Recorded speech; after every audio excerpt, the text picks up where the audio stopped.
A evolução não é apenas mais uma teoria dentro da biologia. Ela é, sem exagero, a espinha dorsal que conecta todas as áreas da vida, da ecologia, à genética, da microbiologia à medicina moderna. Como já afirmou Theodosius Dobzhansky, um dos grandes biólogos do século XX, nada em biologia faz sentido exceto a luz da evolução. Ao estudar a evolução, estamos compreendendo um processo que deu origem à imensa diversidade de seres vivos da Terra, incluindo nós mesmos. Mas também estamos acessando uma ferramenta prática e poderosa usada para prever padrões, combater doenças, desenvolver tratamentos médicos e até proteger ecossistemas inteiros. Mais do que contar a história da vida, a teoria evolutiva oferece uma lógica unificadora para fenômenos tão distintos quanto a estrutura da asa em morcegos e aves, a variação genética entre populações humanas ou a capacidade de vírus se adaptarem rapidamente aos nossos remédios. Essa unificação só é possível porque a evolução é uma teoria científica robusta, construída com base em evidências, testável e com alto poder de explicação e previsão. Ainda assim, mesmo com sua importância inquestionável, a evolução é frequentemente mal compreendida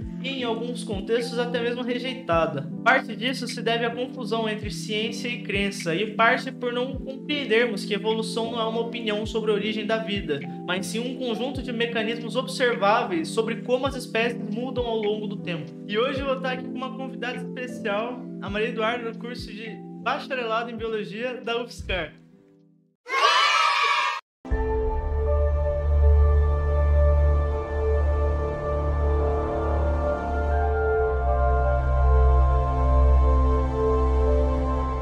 A evolução é essencialmente o processo pelo qual as populações e organismos mudam ao longo do tempo, por meio de transmissão diferencial, características herdáveis. Em termos simples, é assim que espécies se transformam, se adaptam e se diversificam e às vezes até desaparecem também. Mas apesar de aparente simplicidade da definição, a evolução é um fenômeno dinâmico multifacetado que envolve interações complexas entre genética, ambiente e também o tempo. Mas entre os cientistas, essa teoria continua crescendo também, com novos dados genômicos, padrões de comportamento e dinâmicas microbianas que estão expandindo nosso entendimento sobre esse comportamento e sobre o que é evoluir. E pesquisadores como Gonefeld, por exemplo, defendem que a evolução pode ser vista também como um fenômeno coletivo, análogo a temas físicos fora do equilíbrio, o que torna sua compreensão ainda mais profunda e interdisciplinar. E segundo a Universidade de Berkeley, o processo evolutivo opera por meio de 4 mecanismos principais, que são as mutações, que são alterações aleatórias no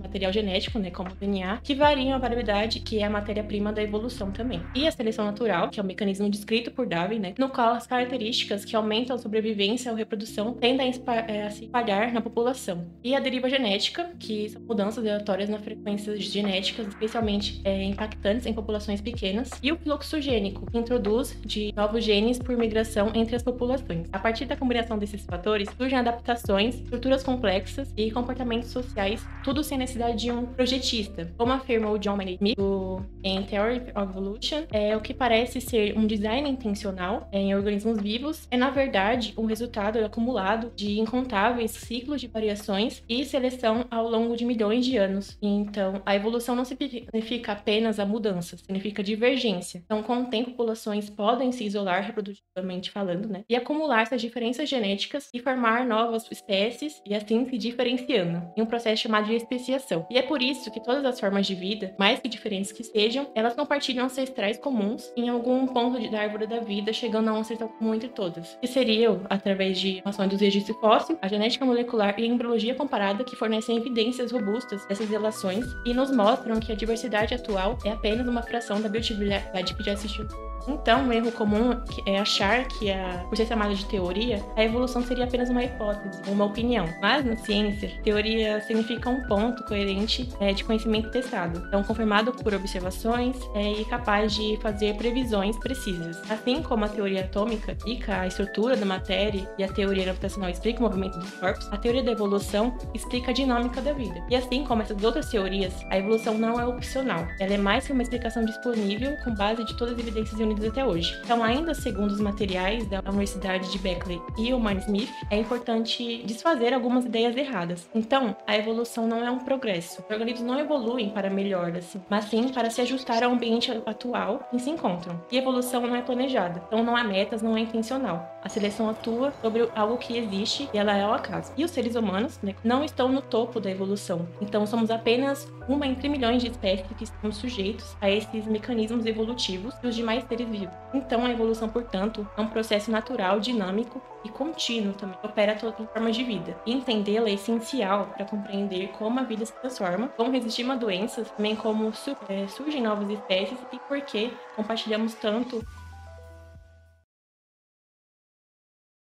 A evolução não é apenas uma explicação sobre o passado da vida. Ela é uma ferramenta ativa aplicada todos os dias em laboratórios, hospitais e centros de pesquisa. A teoria evolutiva está no centro das decisões científicas mais urgentes da atualidade, da criação de vacinas à compreensão do câncer, da preservação ambiental ao combate à resistência bacteriana. Como afirmado no livro de John Maynard Smith, a força da teoria da evolução está justamente na sua capacidade preditiva e explicativa. Ela nos ajuda a entender o que está acontecendo nos sistemas vivos, porque está acontecendo e, em muitos casos, o que pode vir a acontecer a seguir. A pandemia do Covid-19 ela é um exemplo dessa utilidade da evolução. Ficou claro para o mundo inteiro que vírus evoluem e bem rápido. Com milhões de réplicas por dia em um único organismo, cada nova cópia pode conter mutações. Algumas são inofensivas, outras prejudiciais ao vírus, mas algumas poucas o tornam mais infeccioso, mais resistente ou mais eficiente em escapar do sistema imunológico. Graças à evolução, variantes como a Omicron emergiram, mas também graças à compreensão dos mecanismos evolutivos, fomos capazes de prever as mutações prováveis e adaptar as vacinas com agilidade. Isso não é novo. A gripe, o HIV e a dengue já nos mostravam há décadas que combater um vírus é travar uma guerra contra a sua capacidade evolutiva. Um dos exemplos mais alarmantes de evolução aplicada é a resistência bacteriana a antibióticos. Quando usamos um antibiótico, eliminamos a maioria das bactérias, mas se uma delas tiver uma mutação que a torne resistente, ela sobreviverá e se multiplicará. Com o tempo, e especialmente com o uso indiscriminado de antibióticos que a gente tem hoje em dia, essas cepas resistentes se tornam dominantes. Esse processo é pura seleção natural em ação. Como mostrado no artigo de Goldenfeld e Voss, essa dinâmica pode ser acelerada por mecanismos de transferência horizontal de genes, em que uma bactéria compartilha sua resistência com outra, mesmo que sejam de espécies diferentes. O resultado? Superbactérias que desafiam os antibióticos mais potentes e ameaçam tornar infecções simples em problemas letais. Menos intuitivo, mas igualmente poderoso, é o uso da teoria da evolução para entender o câncer. Tumores não são apenas massas de células desordenadas, são populações de células que passam por mutação e seleção dentro do nosso próprio corpo. As células que resistem à quimioterapia, por exemplo, são selecionadas pelas drogas. Quanto mais tratamos, mais forte é a pressão seletiva. Assim, os tumores evoluem, tornando-se mais agressivos ou mais resistentes. Entender essa lógica evolutiva permite desenvolver terapias adaptativas que visam controlar o câncer como se fosse uma população viva, em vez de tentar eliminá-lo de uma vez, o que pode acelerar o surgimento de variantes mais perigosas. Além da medicina, a evolução é essencial para a ecologia e a preservação ambiental. Sabemos, por exemplo, que espécies com maior variabilidade genética têm mais chances de sobreviver a mudanças no clima, habitat ou interações ecológicas. Programas de conservação genética usam princípios evolutivos para preservar bancos genéticos. Também é por meio da biologia evolutiva que compreendemos o impacto de introduzir espécies invasoras ou de eliminar predadores naturais nos ecossistemas. Bem, eu tô tendo que aparecer aqui no meio do vídeo porque deu problema com as gravações, perdi um pouco do que a Mari tava falando, mas eu vou aqui repor o que a gente acabou perdendo, certo? E bem, apesar da importância central da evolução na biologia, medicina e meio ambiente, a teoria da evolução ainda enfrenta resistência em diversas partes do mundo, não por falhas científicas, mas por choques culturais, religiosos e ideológicos. Um dos casos mais emblemáticos dessa disputa aconteceu em uma pequena cidade dos Estados Unidos e culminou num julgamento histórico sobre o que deve ou não ser ensinado como ciência nas escolas. O documentário Judgment Day: Intelligent Design on Trial retrata com precisão o caso de uma escola de Dover, julgado em 2005 na Pensilvânia. Na época, a diretoria da escola de Dover decidiu que os professores de biologia deveriam ler para os seus alunos um comunicado dizendo que a teoria da evolução era só uma teoria e que existia uma alternativa chamada design inteligente. Pais de alunos processaram o distrito escolar alegando que o design inteligente era uma forma disfarçada de criacionismo religioso e que sua inclusão no currículo violava a separação constitucional entre igreja e Estado. Durante o julgamento, cientistas, educadores e teólogos deram depoimentos contundentes e ficou evidente que o design inteligente não era uma teoria científica, pois não era testável, não fazia previsões e não tinha respaldo empírico. Além disso, o livro usado como referência, Of Pandas and People, havia originalmente usado o termo criacionismo, trocado posteriormente por design inteligente, após decisões judiciais que baniram o criacionismo religioso das escolas públicas. Fora esses fatores, os proponentes do design inteligente admitiram motivações religiosas em suas comunicações internas. O juiz federal John E. Jones III, nomeado pelo então presidente republicano George Bush, deu um parecer categórico: o design inteligente não é ciência, ele não pode ser dissociado de suas raízes criacionistas e religiosas. A decisão não apenas impediu que o design inteligente fosse ensinado como ciência, como também se tornou um marco internacional na defesa do ensino científico baseado em evidências. O caso Dover é um símbolo de algo maior: a tensão constante entre conhecimento científico consolidado e tentativas de relativizar ou substituir a ciência com base em crenças pessoais. Como mostram os autores do artigo publicado na Evolution, Education and Outreach, muitas objeções ao ensino da evolução não vêm da ciência, mas de pressões políticas, religiosas ou morais, frequentemente disfarçadas de pluralismo de ideias. Por isso é essencial distinguir a ciência baseada em observação, experimentação, refutabilidade e revisão constante. As crenças religiosas ou filosóficas podem ter valor pessoal e cultural, mas elas não devem ocupar o espaço de teorias científicas no currículo escolar. Essa distinção não é sobre atacar religiões, pelo contrário, é sobre garantir que o espaço da educação pública permaneça comprometido com o conhecimento testável, replicável e útil ao desenvolvimento tecnológico e crítico da sociedade. Negar ou minimizar a teoria da evolução não é apenas um erro conceitual, é um risco real. Sem evolução, não entendemos a resistência a antibióticos, não conseguimos prever mutações virais e também não conseguimos desenvolver terapias contra o câncer, nem estratégias de conservação ambiental. Como mostram os casos do documentário, questionar a evolução em nome de ideias não científicas é comprometer a capacidade de toda uma geração de entender e lidar com o mundo real. Ao longo dos séculos, a evolução foi tratada como um tema exclusivamente biológico, uma propriedade da genética populacional ou da história natural. Mas nas últimas décadas, cientistas de outras áreas, especialmente da física,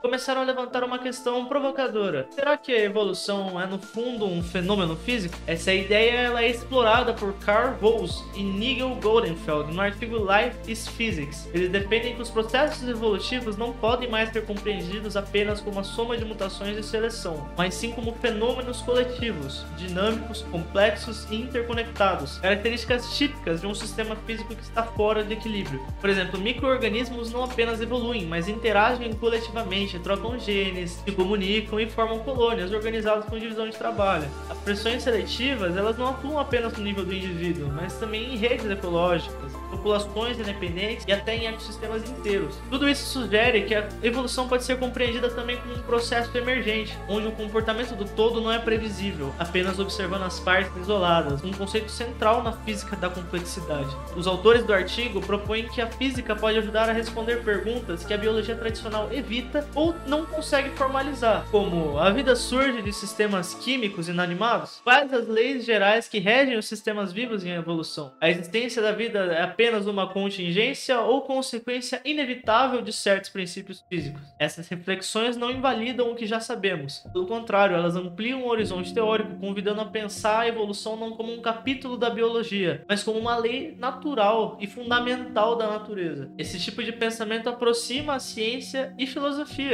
Afinal, o que é a vida, senão um sistema organizado, adaptativo e evolutivo em constante transformação? E mais, se a evolução é um processo universal, será que a vida em outros planetas, se existir, também evoluiria? Ou existem formas de mudança que escapam ao que conhecemos? Essas perguntas elas não têm resposta ainda, mas elas mostram que a teoria da evolução, mesmo sendo prática, concreta e aplicada todos os dias na medicina e biotecnologia, também abre portas para pensar o mundo em níveis mais profundos, pensar fora da caixa. Por fim, ao longo desse vídeo vimos que a teoria da evolução não é apenas um conceito abstrato, tem um detalhe técnico da biologia. Ela é uma chave mestra, uma lente através da qual podemos compreender a origem, o funcionamento e o destino da vida. A evolução explica como as espécies mudam, se adaptam e se diversificam. Permite combater doenças, prever mutações virais, desenvolver vacinas e entender o câncer. Nos ajuda a proteger a biodiversidade e a tomar decisões ambientais inteligentes, além de unificar todas as áreas da biologia, da genética à ecologia, da zoologia à microbiologia. E ainda vai além. Instiga reflexões sobre a própria natureza da vida e seus padrões universais, abrindo pontes com a física, a matemática e a filosofia da ciência. Mas,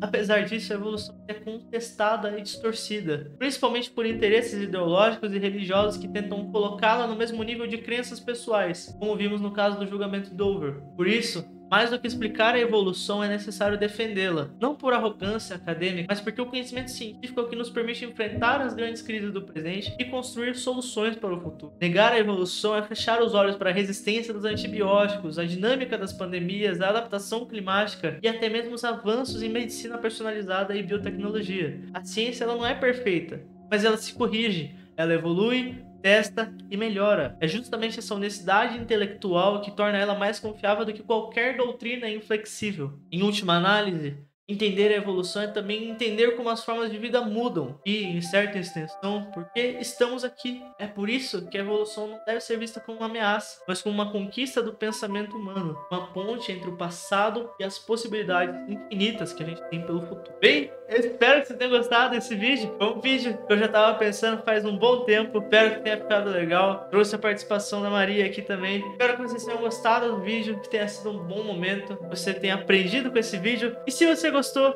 segue o canal, compartilha com seus amigos, manda no grupo da família, no grupo da escola, pro seu professor, mostra para todo mundo que você quiser, porque vamos ajudar a compartilhar a ciência. Eu fico por aqui. Um beijo pra você e até o próximo vídeo, que eu espero te ver. Obrigado.